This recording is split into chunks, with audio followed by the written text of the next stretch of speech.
So, I think I'd like to ask you a question. And the question is this: how much do you actually know is going on in your own establishment, in your own restaurant? As a owner or as a manager, how much time do you spend on the front of the house floor? How much time do you spend in your coolers? How much time do you spend in your kitchen? How much time do you spend in your bar or lounge? If you're going to tell me that most of the time is spent in your office, then I'm going to tell you that you're probably not really aware of what's happening in your own establishment. I used to have a habit when I used to get to work in the morning. I'd come in through the back door and I'd start in the kitchen. And I used to call it doing my figure eights.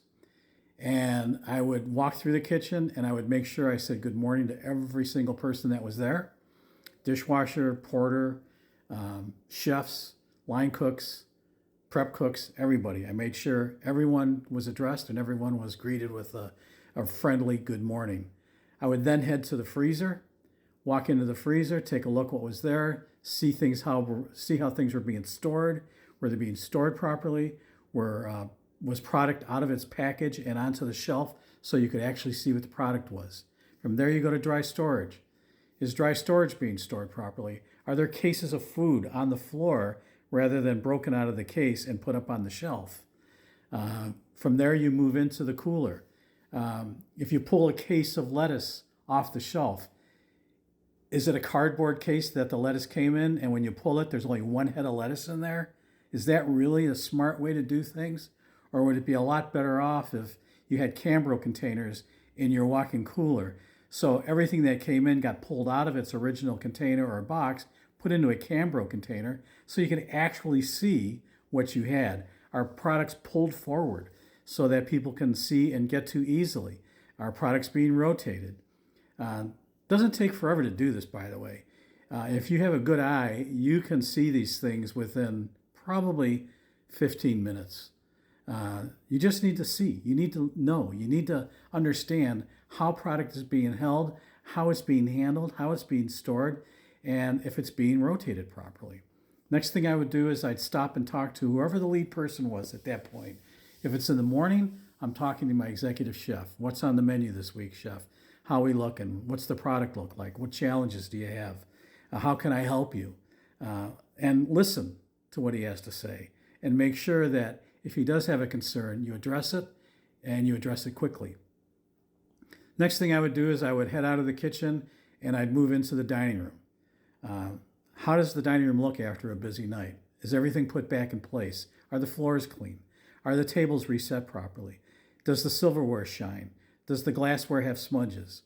Are the windows clean? Are there things laying around that shouldn't be there? Are there things misplaced? Having an eye to see how a room should look so that it's presentable, so that it's inviting, so that when people walk in, they feel like, okay, we're good, things are right. Another thing, are there any light bulbs burned out? It just drives me crazy when I go into a dining room and there's a burnt out light. It's like, come on, if you can't change a light bulb, if you walk past a burnt out light bulb, what else are you walking past? What other best practice are you ignoring? It's such a sign that things aren't right in the dining room. From there, you go into the lounge or into the bar. Is the liquor being stored properly? Are all the pours facing the same direction? Are the floors clean? Are there fruit flies? And if there are fruit flies, what are you going to do to get rid of them?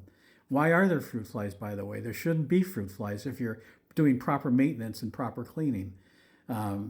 So these are all things that you need to do as an owner or a manager, and this is done in the morning before anybody else gets there, except your kitchen people, so that you know what's going on. It is so important that you do it. It's going to help with your inventory levels. It's going to help with your maintenance and cleaning.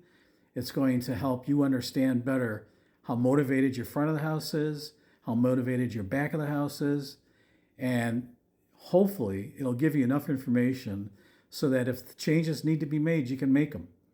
Don't be afraid to make changes. Then finally, you head up to the office. You look at your emails. You find out Were there any problems in the dining room last night? Did anyone send you an email complaining about something? You look at your guest counts. You look at your menu mix. Your menu mix, such an important thing to look at. What are you selling? What aren't you selling?